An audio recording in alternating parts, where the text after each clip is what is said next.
Assalamualaikum dan selamat sejahtera. Kita sambung lagi dengan perbincangan soalan ujian sumatif 1. Kita teruskan dengan soalan nombor 3. Diberi bahawa garis normal kepada lengkung Y sama dengan 2X kuasa 2 tambah X. Kalau berdasarkan soalan, dia ada dua garis dekat sini. Yang pertama garis normal dan yang kedua ini adalah garis lengkung. Dan bila ada garis normal, garis lengkung, kita sepatutnya ada satu lagi iaitu tangent yang kita sebut sebagai garis tangent. Sekarang cuba kita tengok dekat graf. Kalau garis 2X kuasa 2 tambah X tambah 1, dia hanya ada dua possibility sahaja untuk bentuk graf. Sebab dia kuasa 2, graf dia sama ada berbentuk senyum ataupun berbentuk masam. Tetapi disebabkan 2X kuasa 2 ini bernilai positif, sebab dia bernilai positif, maka graf dia mestilah yang berbentuk senyum. So, graf dia berbentuk senyum. Seterusnya dia kata garis ini dia bersentuhan pada titik 14. So, ini adalah titik 14. Di mana ini adalah titik P. Kemudian dia kata ada suatu garis normal. Sekarang, bila ada suatu titik begini, kemudian dia ada satu garis yang bersentuhan begini, garis ini kita sebut sebagai garis tangent. So, di manakah garis normal? Garis normal adalah 90 darjah dengan garis tangent tersebut. Jadi, ini kita sebut sebagai garis normal. Jadi, kita ada tiga garis. Satu garis normal, okey, satu garis normal, garis tangent dan kita ada garis lengkung dekat sini.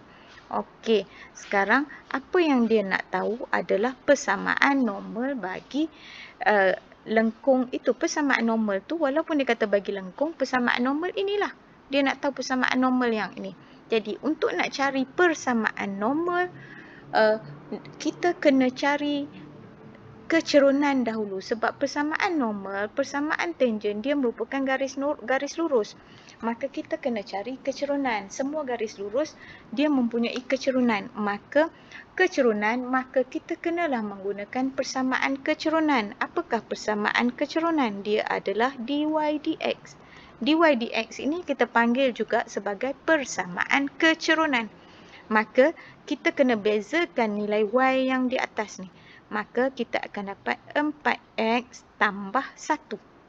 Okey, bila dah dapat persamaan kecerunan, kita kena ingat bahawa dia berlaku pada koordinat 1, 4. Koordinat P kan 1, 4 tadi.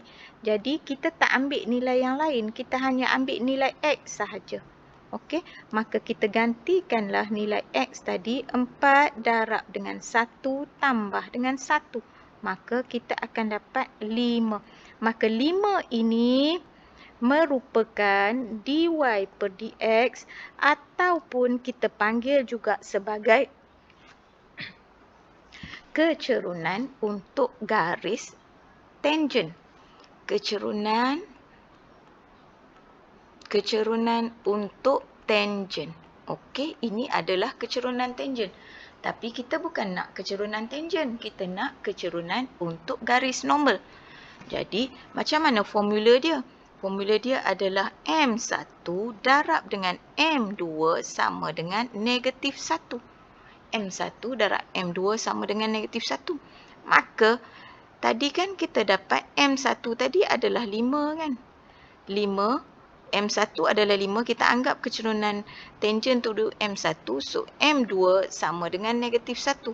Maka, M2 sama dengan negatif 1 per 5. Maka inilah kita panggil sebagai kecerunan untuk garis normal. Okey, ini adalah kecerunan untuk garis normal. Seterusnya, kita dah dapat dah kecerunan untuk garis normal.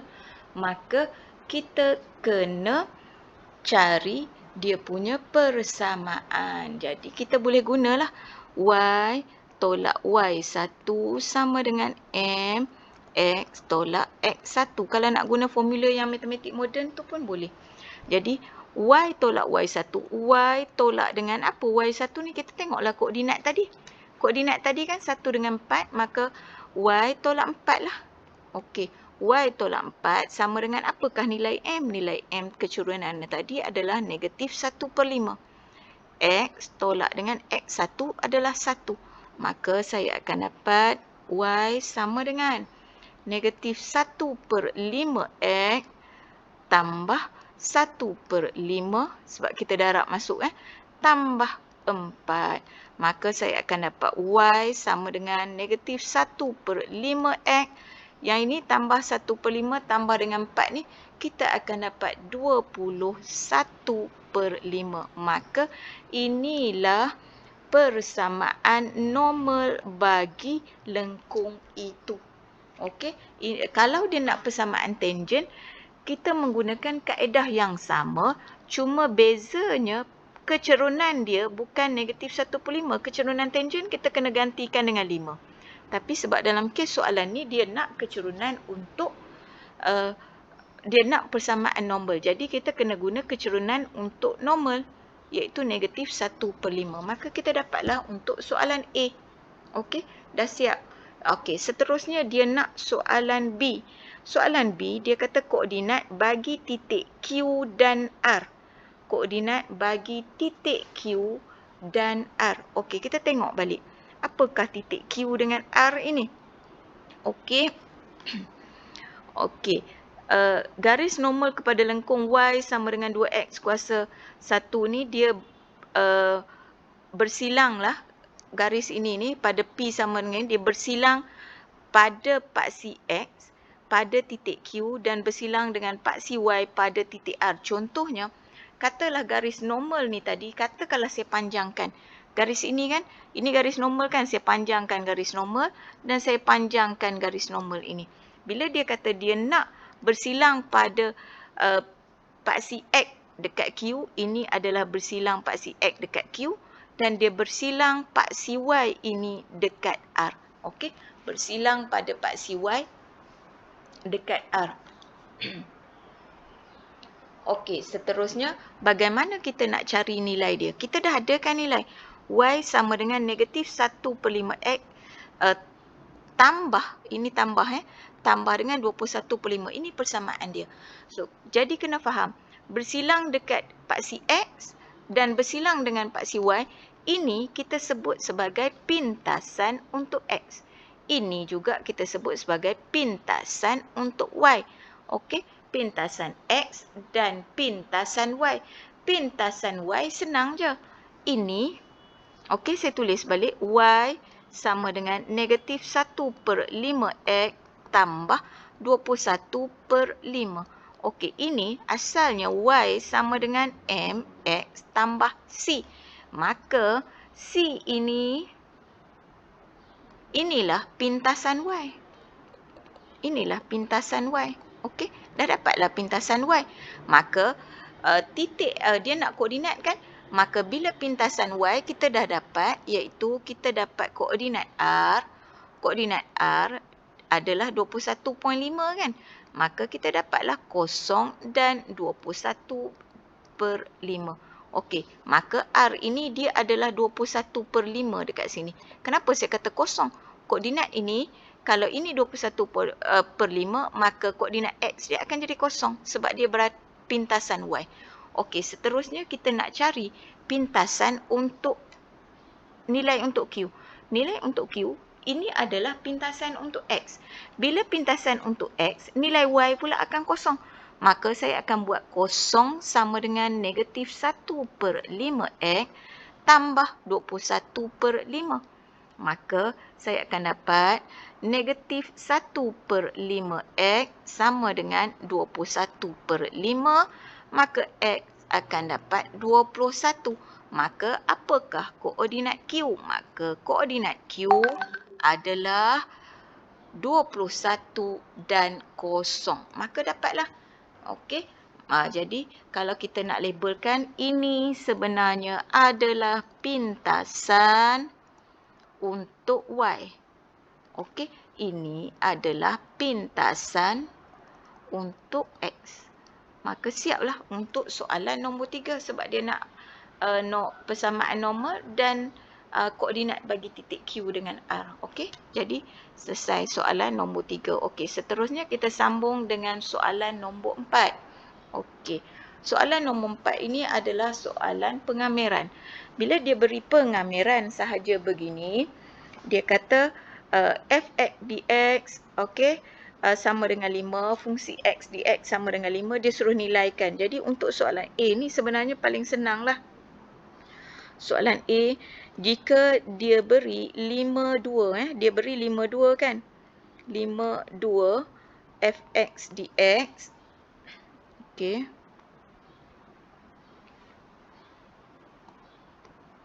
Fx dx. Okey, dx sama dengan 5. Dan apabila soalan yang A tu dia tak bagi 25 tetapi dia terbalik. Apa terbaliknya? Iaitu dia bagi 25 dan dia kata 3fx dx. Jadi kena faham sekarang bahawa 3 ini dia merupakan perkali sahaja bagi fungsi x. Maka 3 ini kita boleh keluarkan 25 fx dx. Okey. So kita boleh keluarkan dan kena faham apabila 25 ni dia terbalik dengan 52 maka dia terus jadi 3 kena darab dengan asalnya 5 kan, tetapi bila dia terbalik maka dia akan jadi negatif 5. Maka jawapan dia akan dapat negatif 15. Maka dapatlah untuk soalan yang ini iaitu negatif 15 untuk soalan A. Seterusnya kita pergi untuk soalan B. Dia kata untuk soalan B 52 dia buat macam ni 2fx okey tolak dengan 3 dx. Okey, bila dia bagi dalam bentuk kurungan macam ni sebenarnya kita boleh selesaikan dia secara berasingan. Maka kita akan jadi macam ni. Saya asingkan 52. Okey, saya letak sini 2. Ini adalah fx sebab 2 ni perkali untuk dia. Kemudian tolak dengan tetap menggunakan 52 3 dx. Dia akan jadi macam tu. Maka 52, okey, limit yang 52 fx ni nilai dia adalah 5. Maka kita akan dapat 2 yang didarabkan dengan 5. Tolak dengan kita nak selesaikan yang ini dulu. Bila kita nak selesaikan 5, 2, 3 dx ni, maka kita kena kamirkan 3. So, bila kita kamirkan 3, 3 ni, x ni adalah kuasa kosong kan. Jadi, kita akan dapat 3x. Okey, maka 5, 2 dekat sini. Okey, macam mana kita dapat 3x ni? Okey, saya pergi dekat sebelah ni. 3 ni, x dia adalah kuasa kosong. Bila kita buat pengamiran, dia akan dapat 3x kuasa kosong tambah 1. Dia akan bahagi dengan kosong tambah 1. Maka kita akan dapat 3x kuasa 1 bahagi dengan 1. Maka kita akan dapat 3x. Sebab tu kita dapat 3x dekat situ. Okey. Seterusnya yang ni saya akan dapat 2 darab 5. Kita terus tulis jawapan lah. 2 darab 5, 10 kan. 10 tolak dengan yang ini saya buat kurungan besar dekat sini Kita kena gantikan macam ni. 3 darab dengan 5 tolak dengan 3 darab dengan 2. Okey, kita buat kurungan besar. So, kita akan dapat 10 tolak dengan 3 darab 5, 15. 15 tolak dengan 6. Okey, 15 tolak dengan 6. Maka kita akan dapat 10 tolak dengan 9. 15 tolak 6, 9 kan. So, kita akan dapat 1. Maka nilai dia akan dapat untuk soalan B tu nilai jawapan dia adalah 1. Okey. Siaplah untuk soalan nombor 4. Okey. Seterusnya kita pergi pula untuk soalan nombor 5. Okey. Untuk soalan nombor 5 ni dia ada dua soalan kan. Okey. Yang pertama A dengan B itulah dua soalan lah. Semua pemain adalah sama jantina. Dan yang kedua bilangan pemain lelaki dan bilangan pemain perempuan hendaklah sama. Okey, sekarang kita tengok. Sebuah pasukan bowling terdiri daripada 6 orang pemain. Pasukan ini dipilih daripada sekumpulan 7 orang murid lelaki dan 6 orang murid perempuan. Okey, sekarang kalau ikutnya dia nak pilih apa? Dia nak pilih pasukan bowling tu dia ada 6 orang pemain. Kemudian dipilih daripada sekumpulan 7 orang murid lelaki dan 6 orang murid perempuan. Kita ada lelaki, kita ada perempuan. Okey. Okey, lelaki dia sekarang adalah 7 orang murid lelaki. Kemudian murid perempuan dia ada berapa? Murid perempuan dia ada 6 orang. Okey, sekarang cari bilangan cara. Dia kata yang berlainan pasukan ini boleh dibentuk jika semua pemain adalah sama jantina. Bila pemain dia sama jantina, sebab dia nak pilih 6 orang je kan? Okey, dia nak pemain sama jantina, maka dia akan jadi macam ni. Sama ada dia pilih lelaki semua, bermaksud dia pilih 6 orang lelaki atau sebab dia pilih salah satu, atau 6 orang perempuan, sebab dia kata sama jantina kan, 6 lelaki atau 6 orang perempuan. Maka kita akan dapatlah dekat sini. Berapa 6 lelakinya? Okey, 6 lelaki, 7 lelaki. Asalnya adalah 7 lelaki. Tetapi kita nak pilih 6 sahaja. Okey, kemudian dia kata atau kan. Bila atau ni refer kepada kita tambah pilihan. Pilihan sama ada 7 kita nak choose 6 ataupun dia nak pilih daripada 6 perempuan dan kita nak choose untuk 6 orang. Okey, ini kita guna kalkulator sahaja. Kira je pakai kalkulator, 7C6 tambah dengan 6C6, maka kita akan dapat nilai dia adalah 8. Okey, seterusnya, ini adalah soalan A. Seterusnya untuk soalan B pula, sama juga. Untuk soalan B, dia kata bilangan pemain lelaki dan perempuan hendaklah sama. Bilangan pemain lelaki dengan perempuan hendaklah sama. Dia nak pilih 6 je kan? Jadi, yang lelaki tadi kan ada 7 orang, perempuan ada 6.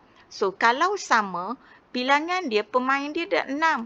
Bermaksud lelaki kita nak pilih 3, perempuan pun kita nak pilih 3.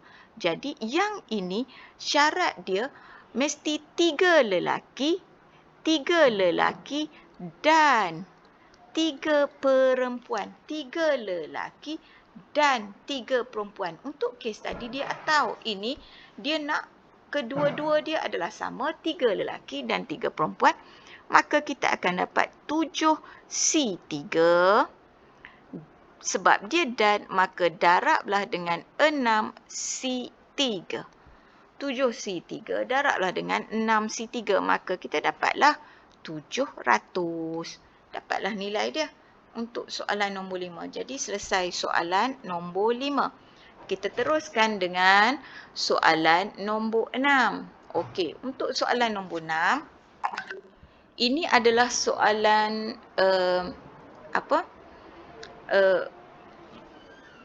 untuk nak menetapkan kod laluan ini. Okey, ini adalah soalan permutation, pilih atur. Okey, bila dia nak kata kod laluan ini permutation lah, untuk nak buat pilih atur tu. Jadi Fiza ingin menetapkan semula kod laluan bagi telefon pintar. Kod laluan tersebut terdiri daripada 4 digit dan tak boleh bermula dengan huruf kosong, dengan digit kosong. Jadi saya buat siap-siap. Dia nak 4. Dia terdiri daripada 4 digit. Okey, saya buat dengan yang pertama mengisi tempat yang kosong macam ni dulu.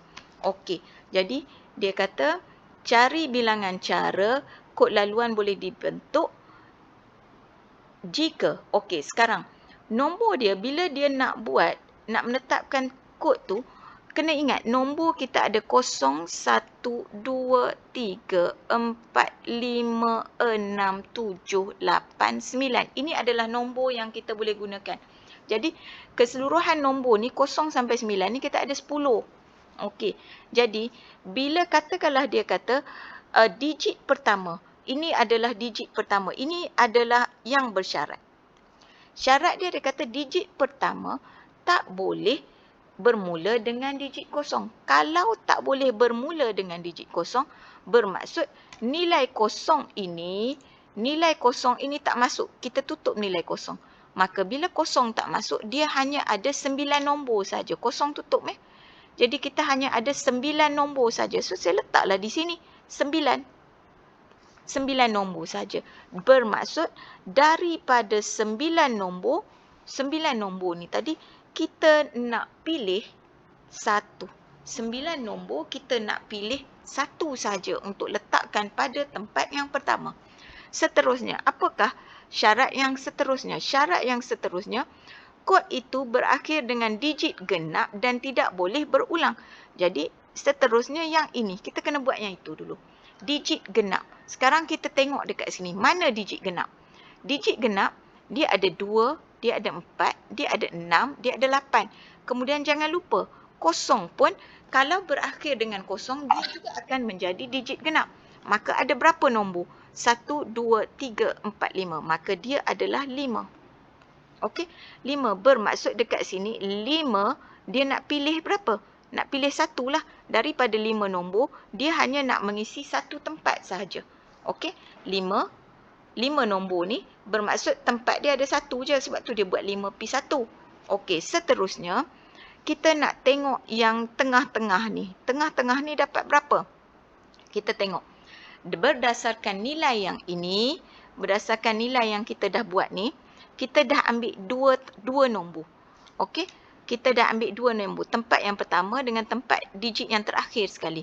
Bila kita dah ambil 2 nombor, nombor tadi semua ada 10 kan? Jadi bila semua ada 10, baki nombor dia ada 8. 8 dia nak mengisi berapa tempat? 2 tempat. Iaitu 8, 7. Maka sekarang kita boleh buat pengiraan. Iaitu sama ada kita buat 9 darab 9p1 darab dengan 8p2 darab dengan 5p1, maka kita akan dapatlah nilai dia dekat sini iaitu 2520.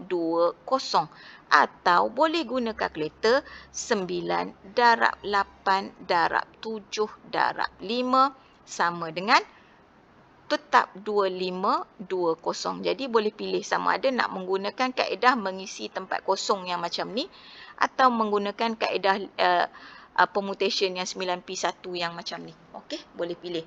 Okey, seterusnya. Seterusnya soalan B. Okey, ini adalah soalan A, seterusnya soalan B. Untuk soalan B pula, okey, dia kata kod itu diambil dari digit-digit pada tarikh hari jadi dia. So, tarikh hari jadi dia 7, 4, 9, 3. Bermaksud dia ada 4 digit dekat sini. Dia ada 4 digit. Dan syarat dia kata dan boleh diulang. Katakanlah kita ada 4 tempat kan nak isi kan? Okey, kita ada 4 tempat. Sebab dia ada boleh diulang. Katakanlah dia kata tak boleh ulang. Katakanlah tak boleh ulang. Ini contoh. Sebab yang ulang lain bila dia kata tak boleh ulang, maka 4 digit, kita hanya ada 4 digit, kita akan dapat 4, 3, 2, 1 atau 4p4. Okey, 4p4. So, 4p4 ini adalah 4p4. Okey, 4p4 ini nilai dia, yang ini pun nilai dia 24, ni ataupun 4p4 ini 24. Tetapi ini kalau kes tidak boleh ulang. Tak boleh ulang. Tetapi untuk kes soalan ini dia kata boleh diulang. Bila boleh diulang, kita ada 4 nombor, bermaksud ikut suka dia lah dia nak ulang. Bermaksudnya dekat yang pertama ni dia ada 4 nombor. Okey, 4 nombor yang boleh dipilih. Yang kedua pun dia ada 4 lagi nombor yang boleh dipilih. Sebab dia tak kisah kan, dia boleh diulang banyak kali. Ini pun boleh, 4 nombor boleh dipilih. 4 nombor boleh dipilih. Maka kita darablah 4 darab 4 darab 4. Maka kita akan dapat 256. Okey, maka inilah kita dapat 256. untuk nilai yang ini. Okey. Jadi kod yang diambil di digit tarikh hari jadi tu jika boleh diulang kita akan dapat 256. Okey, kita sambung kemudian ya.